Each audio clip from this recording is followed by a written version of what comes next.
ഇവര് രണ്ടാളും തീവ്രവാദികളല്ല, പുതിയണ്ണും പുതിയാപ്പിയാണ്. ഈ ചാറിന് അഷ്റഫ് മാഷും തീവ്രവാദ ബന്ധമുള്ള ആളൊന്നല്ലോ.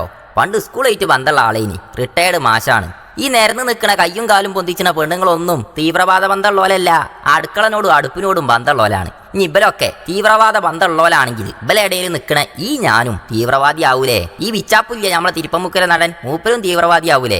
പറഞ്ഞു വരുന്നത് മെക്സ്7 ഹെൽത്ത് ക്ലബിനെ കുറിച്ചാണ്. നിങ്ങളൊക്കെ കണ്ടിട്ടുണ്ടാവും, നിങ്ങൾ റോട്ടുമ്മ കൂടെ പോകുമ്പോൾ ഒക്കെ കുറെ ആൾക്കാർ ഇങ്ങനെ ഒരു ജേഴ്സി ഇട്ടാണ്ട് ഇങ്ങനെ പോണ്. അപ്പൊ നമ്മളെ വീഡിയോ മുടങ്ങാതെ കാണുന്നോലാണ് നിങ്ങളെങ്കിൽ നല്ലോണം കണ്ടാളി, കാണാത്തവർക്ക് വിട്ടുകൊടുക്കി. ഇഷ്ടപ്പെട്ടാൽ മാത്രം ഫോളോ ചെയ്ത് ഒപ്പം കൂടിക്കോടി. എന്നാ കഥ തുടങ്ങല്ലേ. എന്താണ് മെക്സ്7? മൾട്ടിപ്പിൾ എക്സസൈസ് കോമ്പിനേഷൻ 7 ദിവസവും, അതാണ് ഈ പേരിന്റെ അർത്ഥം. പട്ടാളം വിട്ട സലാഹുദ്ദീൻ എന്ന ഈ കാണുന്ന കൊണ്ടോട്ടിക്കാരൻ മൂപ്പര നാട്ടിലെ പ്രായമായോലും ചങ്ങായിമാരും ഒക്കെ കൂടി കൂട്ടി രാവിലെ ഓൾക്കൊരു എക്സസൈസ് ചെയ്യാൻ വേണ്ടി തുടങ്ങിയതാണ് ഈ മെക്സ്7. 21 തരം പരിശീലനങ്ങളാണ് ഇതിലുള്ളത്. പ്രായമായോലുണ്ട്, പലതരം കൊണക്കടുള്ളവരുണ്ട്, കൊണക്കടുന്ന് കേച്ചിലായോലുണ്ട്, ഒക്കെ ഉണ്ട്. വലിയ കനുള്ള കളികളൊന്നും ഇവിടെ ഇല്ലട്ടോ. എന്നും രാവിലെ സുബഹ് നിസ്കരിച്ച് കഴിഞ്ഞാൽ ഇതേമാതിരി ആണെന്നോ പെണ്ണെന്നോ വ്യത്യാസമില്ലാതെ എല്ലാവരും യൂണിഫോം ഒക്കെ ഇട്ട് നേരത്തിനെത്തും. അരമണിക്കൂർ നേരം കൊണ്ട് ഇത് കഴിയും ചെയ്യും, ഒരു പെരേക്ക് തിരിച്ചെത്തും ചെയ്യും. ജിമ്മിലൊക്കെ പോയാൽ വെയിറ്റ് എടുക്കുന്നതിന്റെ മുന്നേ എന്തൊക്കെ ചെയ്യും അതൊക്കെ തന്നെ. ഇതാ നോക്കി, മൂപ്പര് ഒരു റിട്ടയർഡ് പോലീസുകാരനാണ്. 4 ഭാഗത്തേക്കും തിരിഞ്ഞ് ചാടുന്ന കണ്ടില്ലേ. വേറെ ആളുടെ ഇടത്തെ കാല് തിരിച്ചിന്, വലത്തെ കാല് തിരിച്ചിന്. അഷ്റഫ് മാഷ് ഇതാ ഊരക്ക് കൈ കൊടുത്ത് റുക്കൂക്ക് പോകാൻ നിൽക്കണ മാതിരി നിന്ന് മുട്ടുമൽ ഉറപ്പുണ്ടാവും നോക്കണ്. മറ്റൊരു കഥാപാത്രം ഊരട്ട് തിരിച്ചിന്, തല മൊത്തം ഒന്ന് വാൾഫാൻ കറക്കണ മാതിരി കറക്കണം. ഊരക്ക് കൈ കൊടുത്ത് ഇങ്ങനെ ചെയ്യുക. ഇത് മൂപ്പര് വെടിയൊക്കാന്ന് കരുതണ്ടട്ടോ, ഇതും ഒരു എക്സസൈസാ. കൈ പൊന്തട്ടെ, ആള് താഴട്ടെ, മൂപ്പരെ പെണ്ണുങ്ങളും അതിന്റെ വേറൊരു കോലം കാട്ടട്ടെ. കൈ പൊന്തുമ്പോൾ തൊള്ള കാട്ടുന്നത് നോക്കണ്ട, അതും ശ്വാസം അകത്തേക്കും പുറത്തേക്കും വീണതാ. അപ്പോളേ വ്യായാമാവുള്ളൂ. കൈയട്ടി നോക്കി നിൽക്കാതെ ഇതേമാതിരി കൈ പൊന്തിച്ചാൽ ആരോഗ്യം ഉണ്ടാവട്ടോ. മോളിന്ന് താഴത്തേക്ക് ഇങ്ങോട്ട് വന്ന് കൈകൊണ്ട് നിലം തൊടുക. അത് എങ്ങനെ ഇതൊക്കെ ചെയ്യേണ്ടിയെന്ന് പറഞ്ഞു കൊടുക്കാൻ, അത് കാണിച്ചു കൊടുക്കാൻ ഓരോ സ്ഥലത്തും ഓരോ ട്രെയിനർമാരുണ്ടാവും. ഇങ്ങനെ 21 തരം വ്യായാമ മുറകൾ. ഇങ്ങനെയൊക്കെ ചെയ്താൽ തീവ്രവാദ ബന്ധം ഉണ്ടാവുമോ ചങ്ങായിമാര്? ഇനിയിപ്പോൾ ആണുങ്ങളും പെണ്ണുങ്ങളും ഒരുമിച്ചാണോ? അതുമല്ല. ആണുങ്ങൾ വേറെ സ്ഥലത്ത്, പെണ്ണുങ്ങൾ വേറെ സ്ഥലത്ത്.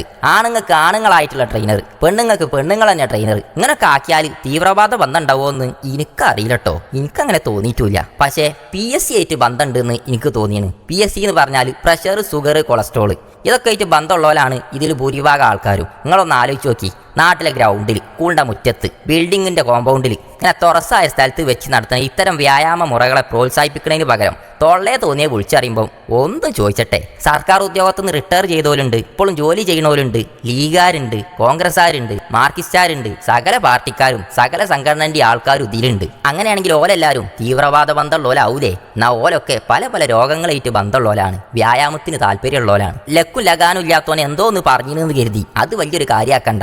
നാക്കിന് എല്ലില്ലല്ലോ, വാക്കിനോ GST ഇല്ലല്ലോ എന്ന് കരുതി എന്തേലും വിളിച്ച് പറയരുത്. ഭരിച്ചണ ഗവൺമെന്റ് ഓപ്പൺ ജിമ്മുകൾ സെറ്റ് ചെയ്ത് കൊടുക്കാതെ, ജനങ്ങൾക്ക് രോഗം വരുന്നത് നോക്കാതെ, വന്ന രോഗത്തുനിന്ന് മുക്തി കിട്ടുന്ന ഇത്തരം കാര്യങ്ങൾ പല ആൾക്കാരും ചെയ്യുമ്പോൾ അയിമ തോണ്ടാനും മാന്താനും നിൽക്കണ്ട. നിങ്ങൾ ആ ഭക്ഷ്യവകുപ്പും ഫുഡ് സേഫ്റ്റി ഡിപ്പാർട്ട്മെന്റും ഒക്കെ എന്തിനാ നിലനിൽക്കണമെന്ന് വല്ല ബോധമുണ്ടോ? ഓരെടുക്കണ പണി മര്യാദക്ക് എടുത്താൽ തന്നെ ഈ കേരളത്തിൽ ഇന്ന് രാവിലെ പോയി എക്സസൈസ് ചെയ്യണ ജിമ്മിൽ പോണേ ഒട്ടുമിക്ക ആൾക്കാരും പോവില്ല. കാരണം പല രോഗങ്ങളും ഓല് മര്യാദക്ക് പ്രവർത്തിച്ചാൽ തന്നെ ഇല്ലാതാവും. ഞാൻ കണ്ട മെക്സ്7 ഇങ്ങനെയാണ്. പ്രത്യേകിച്ച് അലമ്പൊന്നുമില്ല. ആർക്കും വന്ന് കണ്ണോണ്ട് കണ്ട് ഉറപ്പ് വരുത്താം. ഇനിയിപ്പോൾ ഈ വ്യായാമം കഴിഞ്ഞിട്ട് ഈ ജേഴ്സി ഇട്ട് പൊറാട്ട തിന്നാൻ പോകുന്നുണ്ടെങ്കിൽ, ഇതിൻ്റെ പേരിൽ ടൂറ് പോകുന്നുണ്ടെങ്കിൽ, വാട്സപ്പ് ഗ്രൂപ്പിൽ എന്തെങ്കിലും ചർച്ച നടക്കുന്നുണ്ടെങ്കിൽ, അവിടുന്നൊക്കെ എന്തെങ്കിലും ചർച്ചകൾ വരുന്നുണ്ടെങ്കിൽ അതൊന്നും ഞമ്മക്കറിയില്ല. അതൊന്നും ഇതുമായി ബന്ധപ്പെട്ടതുമല്ല. അതൊക്കെ പുറത്ത് നടക്കുന്ന വിഷയം. ഈ വ്യായാമത്തിൻ്റെ സമയത്ത് ഇവിടെ ഒരു സംഭവം നടക്കണില്ല.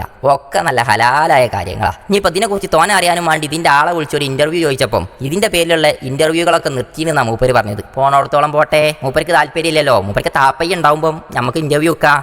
ഇനിയിപ്പോൾ ഈ പറഞ്ഞ മാതിരി ഇതിൻ്റെ പിന്നിൽ വല്ല ദുരുദ്ദേശം ഉണ്ടെങ്കിൽ അന്ന് ഈ കാണുന്ന സകല രാഷ്ട്രീയ പാർട്ടിയിലും പെട്ടെ മത, സാമൂഹിക, സാംസ്കാരിക രംഗത്തെ പ്രമുഖരായിട്ടുള്ള 99% ആൾക്കാരും ഈ പരിപാടിക്ക് പങ്കെടുക്കൂലെന്ന് ഉറപ്പാണ്. എൻ്റെ പേജുമായിട്ട് ബന്ധമില്ലാത്ത, എന്നാൽ മെക്സ്7 ബന്ധമുള്ളവരും അല്ലാത്തവരും നമ്മളെ പേജുമായിട്ട് ബന്ധം ഉണ്ടാക്കാൻ താല്പര്യം ഉണ്ടെങ്കിൽ ഷെയർ ചെയ്ത് ഫോളോ ചെയ്ത് ഒപ്പം കൂടിക്കോളി. സ്നേഹത്തോടെ ഞാൻ പാണാളി ജുനൈസ്. ഇനിയും കാണാം.